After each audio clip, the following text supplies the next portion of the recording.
سلامونه د سونو پښتونخوا لیدونکو کتونکو زه مراد خان دا مهال موجود یم په ټي ام ای آفیس کوهاټ کې قدرمنو کتونکو زما شاته تاسو ملازمین کتلی شئ نن یې دویمه ورځ دی چې دو په احتجاج دي د دې چې کوم ټي ام ای کوهاټ صدر دی هغې سره به خبرې اترې کوم چې دا نوبت ولې راغلو ولې د دوی هړتال کړی دی صدر صاحب د ټایم راکونو مو یو جهان مننه دا راته وایي دا وجه راته وښیئ ولې په احتجاج یې تاسو ډېره مهرباني ډېره شکریا ده کومه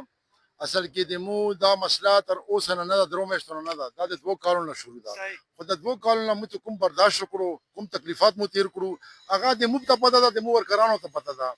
دلته کې لګېده ده درېیمه میاشت ده د موږ ته تنخوا لګېده نشته ده هغه سره د خلکو پنځمه میاشت ده پنشن نشته ده دا څه تنخوا نه میلویږي د ما زندګي د ما حالات دا ماحول په کومې طریقې تېرېږي ډیپټي زه خپله کوم لګیم خپل حق ته کوم لګیم لیکن ما ته هغه تنخوا خپل حق خپل ټایم باندې نه میلویږي لګېده دې دپاره مو دا احتجاج کړی ده د مجبوري نه مې کړی ده مستي نه مې نه ده کړې هغه زموږ ټي ام او صاحب سره بار بار کېناستو ټي ام او صاحب موږ ته 10 دن ټایم راکړه هفته ټایم راکړه مو بالکل ټیک ده ټي ام او صاحب تنخوا وشي دا ښه خبره ده خو لیکن هغه 10 ټایم شو دا 10 ورځې دا 15 ورځې ټایمونه تېر شو خو لیکن د مو مجبوري د وجې نه ورکرانو د مجبوري د وجې نه موږ د هړتال ته مجبوره کړو او موږ د هړتال وکړو ویلې چې د مو درېیمه میاشت تنخوا نشته ده خو بهرحال نن دویمه ورځ د مو هړتال جاري ده نن ام پی ایس صاحب رالو شفیع جان صاحب رالو شفیع جان صاحب اوس رالو موږ سره خپل دځې کې یو خپل بیان یې ویر کړو چې برعکس د ټولو ورکرانو مخکې دا اواز اوچت کړو چې 8 کروڑ تقریبا 70-75 लाख روپۍ تاسو ته منظورې شوې نو موږ په دې شي باندې فخر کوو ښه خبره ته منظورې شوې خو که چېرې دا پیسې د مو اکاونټ ته ور پرې نه وي راغلي نو موږ به دا هړتال بیا به جاري ساتو په دې باندې چې د دې هغه والا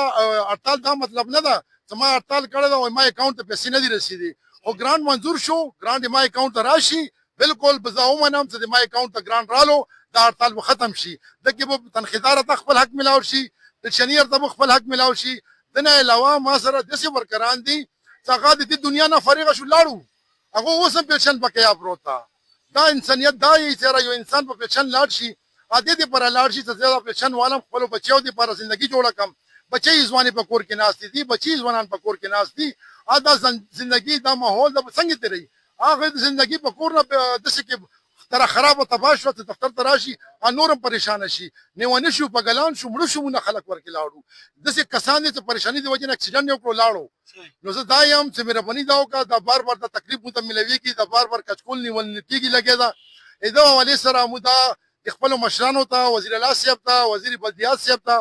سیکټري بلدیات صاحب ته سیکټري ال سی بي صاحب ته دا مو اپیل کوو او خصوصي تورو باندې مو دا اپیل د ام پی ایس صاحب ته کوو ام ان ای صاحب ته کوو آفتاب علم صاحب ته کوو چې منسټر ته په دې ټایم کې د کوهاټ کې د وټران دي دا ټولې دوه بچي دي دوه وټران دي دوه ته دا اپیل کوو چې د اسمبلی کې د مو आवाज وچت کی چې اکاونټ 4 د مو ته جی 4000 کې دی شي مو ته د اکاونټ 4 بندوبست وکړي چې د مو تنخواه سکون سره وي د مو بچي سکون سره وي چې مو خزانه خپل تنخواه او خپل پنشن آرام سره خسته شو